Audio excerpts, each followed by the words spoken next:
Hi, I'm Max, and I'm the Indy Anchor. This week, as promised, we'll be discussing an independent wrestling promotion you can view on YouTube for free to replace some of that trashy WWE time. This will replace 30 minutes of that time. It's Devotion Championship Wrestling out of Salt Lake City, Utah.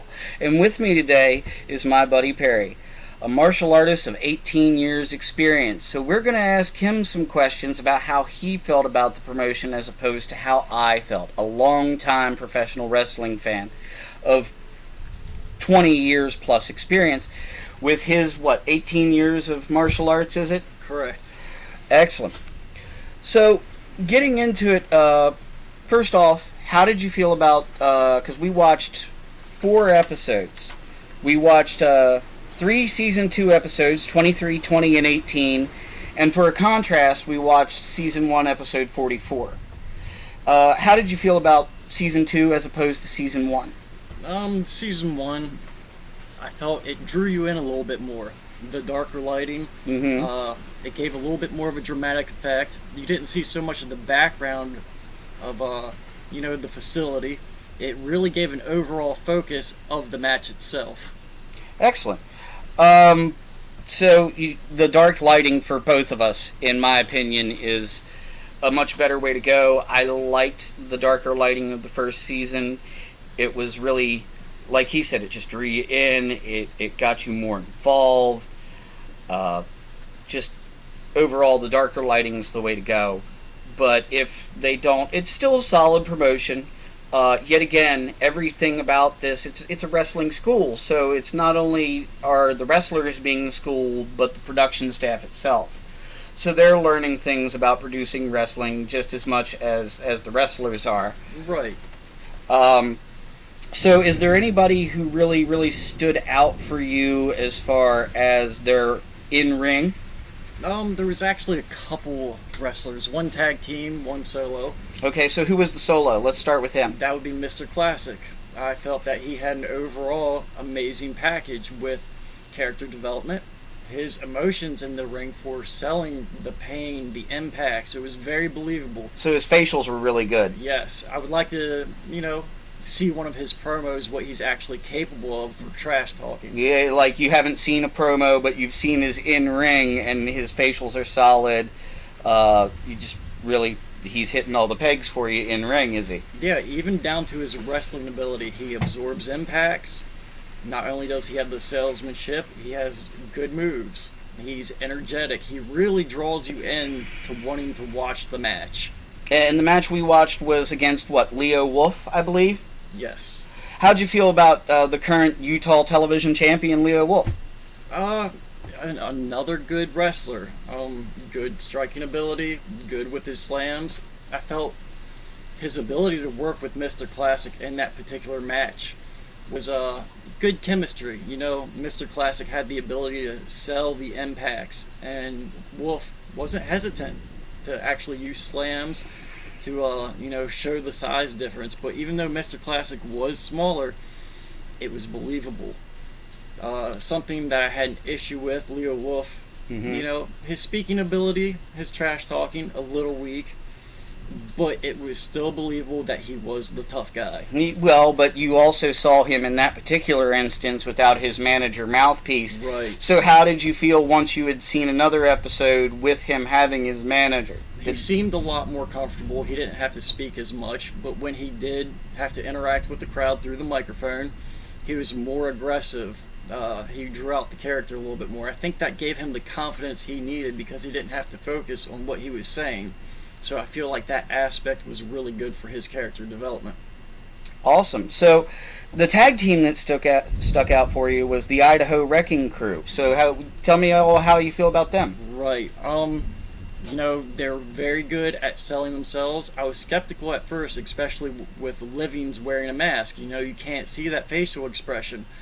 But his ability to manipulate his voice and draw out that character, he was loud, he was aggressive, assertive. He made it known that the character was a tough individual. So, very impressed with his skill. And not only his skill with drawing out the character, he's a great wrestler in himself. Oh, so like that is some high praise for the Idaho Wrecking Crew right there, and we watched them in the most recent episode available. That was season 2, episode 23, where they lost their title to, what was the other tag team? Because we hadn't seen them before. That was would be the Southeast SWAT team, which I was very disappointed with the match outcome because the Idaho Wrecking Crew were phenomenal. And I felt the Southeast SWAT team, they lack the luster that really wants you to pay attention.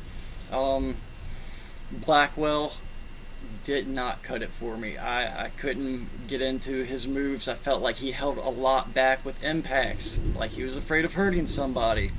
It made me not enjoy the match. Now, Samson, his teammate, big guy. Very believable with the throws, the slams, things of that nature. He wasn't hesitant with laying a little bit of that power in. He was able to get positioning right to set up the fall for Livings, which that's what drew me into that particular match.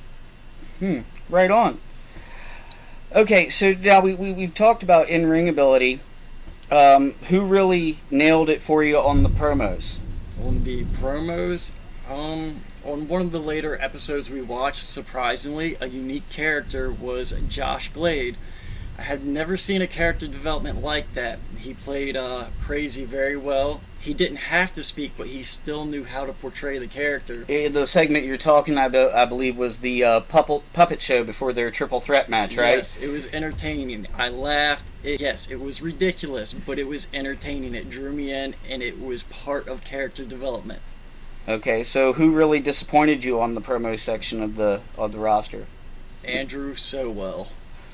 Ooh, okay. Well, that's the current world champion in that organization. So what kind of turned you off? Overall, I feel like he should be more aggressive when it comes to the promos and his in-ring presence. You know, he's a champion. Be the champion. Be assertive. Be aggressive. At first, I didn't like his promos. I felt he was clumsy. He stuttered. We watched a couple bit more. I was like, all right, I can see the talent. But once again, he doesn't have the drive for aggressiveness to really assert himself. And on top of that, the gimmick, I can't understand his gimmick off the bat. The way he portrays himself, his choice in clothing, it doesn't speak to me. It doesn't make me say, hey, I understand the character. Well, and it's kind of funny that you mentioned that, you can't tell off the bat his gimmick, whereas with most of the things in this promotion, like right off the bat, the gimmick is very, very obvious. Yes. You immediately understand what everybody is going through, even if they only have to speak maybe a couple words, but sometimes you don't even need that. Right. Their visual alone really brings them together, and that's kind of a trait of the mid 80s to the mid 90s, which when I spoke with Manny Smith on Twitter, who's the owner of this particular company, he said that was the feel that they were going for, was that mid 80s to mid 90s feel. So his gimmick not being I guess organic to you, like instantly noticeable, kind of makes him stick out in a promotion where everyone's gimmick is just so natural. Right. And that's one of the issues that I have trouble with being drawn into the match. I want that believability. I want to be drawn in. I want to believe the fantasy, I guess you could say. Right. I want that experience. You're entertainers. Act like entertainers. Be aggressive. Be assertive. Be who you are meant to be.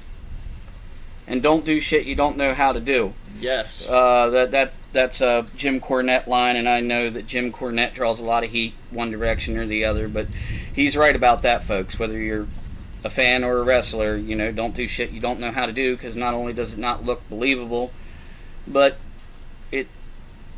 it could hurt somebody. So, yet again, neither here nor there. I'm not going to be professing the praise of Jim Cornette, but is what it is. He's right in that situation. So who'd you find the most believable striker out of everyone you viewed? Mr. Classic, once again, full package. I expect to see him and his career go further up in the chain. Like accelerate fast. Like you'd put him on WWE television right now, wouldn't you? I would. I really would.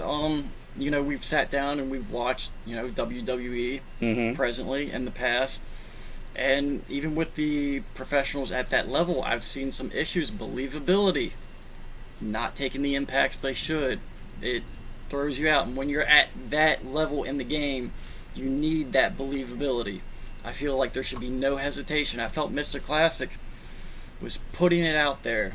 He really has an overall package, and he seems to work really well with whoever he's in the ring with. He has that ability to gauge, and I feel like his ability comes from his body awareness. Okay. Yeah, I can see that. Like, he knows exactly where in this industry, just to correct you on term, we call that ring awareness. Because you know where the ropes are, you know where the referee is, you know where your opponent's at. You know where the fan is on the left side of the arena wearing a crown and holding a title belt, which, by the way, we both noticed that guy, and he's in like every episode. So that is another thing that if you're new to this promotion will be interesting, is the fan that looks like a wrestler holding a title belt wearing a crown like he's Jerry the King Lawler or something. I need to know who he is. Why is he so important? Like, is he a trainer? Is he a producer? Is he just a jerk-off who comes to every show? What the hell? So, before we close out, I'm going to go ahead and ask you for some final thoughts on the promotion overall. Will you watch it again? Are you interested in it? Most definitely. Like you said, I am a newcomer. I used to watch wrestling, in my younger days. Got out of it. This man right here has drawn me back in. I appreciate it more. And I definitely appreciate the up-and-comers, watching these guys build their craft. I did notice, yes, some of these guys need something to work on. Yeah, the promo's weak, or they don't strike very well, or whatever. But to me, that is what draws me in. I get to grow with these characters being a newcomer. I get the appreciation. I get to see the tiny things that it takes to build, the repertoire, the strength, the character, everything that is needed to be great. So you're there on the adventure with them. Right. And that's part of the appeal. For me, being such a long-term fan, I almost feel like I get disappointed when they go to the WWE or AEW because, they're going to be stifled creatively. They're not going to be allowed to be themselves. But I get the big paycheck, and I'll shove my creativity down my throat for a big enough paycheck, and I don't blame them for doing it either. Right. You can only stay in the industry for so long before the body gives out or people are no longer interested or, Right. And so... That being said, the journey we're on here in this is to replace WWE by you watching these independent promotions. And the real reward at the end of the day is watching these guys that you've watched from the beginning finally get that big payday. You're happy for them, even though you know that you're probably never going to watch them again because, you're no longer a WWE fan. You're back down here in the indies.